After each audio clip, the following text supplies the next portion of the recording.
Hey guys, it's Steve Collins, your favorite realtor and wild man here in San Antonio. That was bad.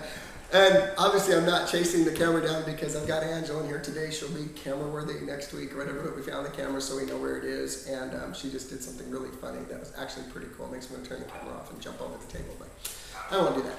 Anyway, what we're talking about today is beating the hell out of your thoughts. And I know that's going to offend some people, but I'm going to tell you what it's all about. Angela and I were talking about, we originally thought about titling this For Your Eyes Only. That was Angela's thoughts. But the idea is the enhanced relationship or marriage is largely a part of not only what you do, but many things that you don't do.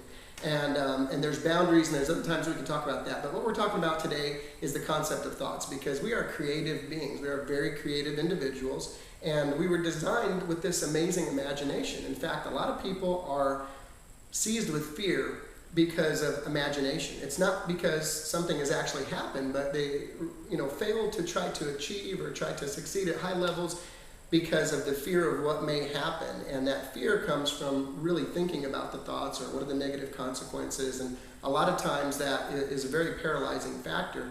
So our imagination can work for our good, or it can work against us too. So what we're talking about today is in a marriage relationship.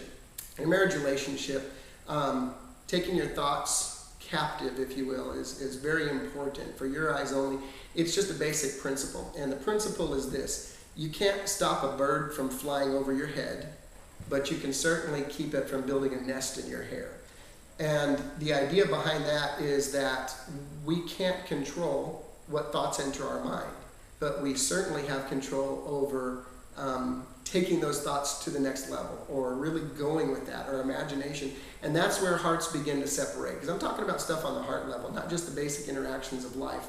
But, guys out in the marketplace who, cross the line and begin to start thinking about it. Well, golly, she's so much nicer than my wife. She doesn't expect anything. I mean, she thinks I'm amazing. And going with those thoughts that are contrary to thoughts that would cause your heart to be connected to your wife. Or the wife who's out in, public doing her thing, and there's a guy that appears to have it all together. Well, golly, he takes better care of himself. He's in better shape than my husband, and he seems to really have it together, and golly.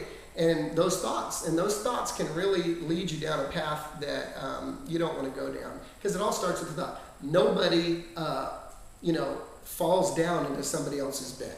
Nobody just, oh my gosh, wow, I don't know how that happened.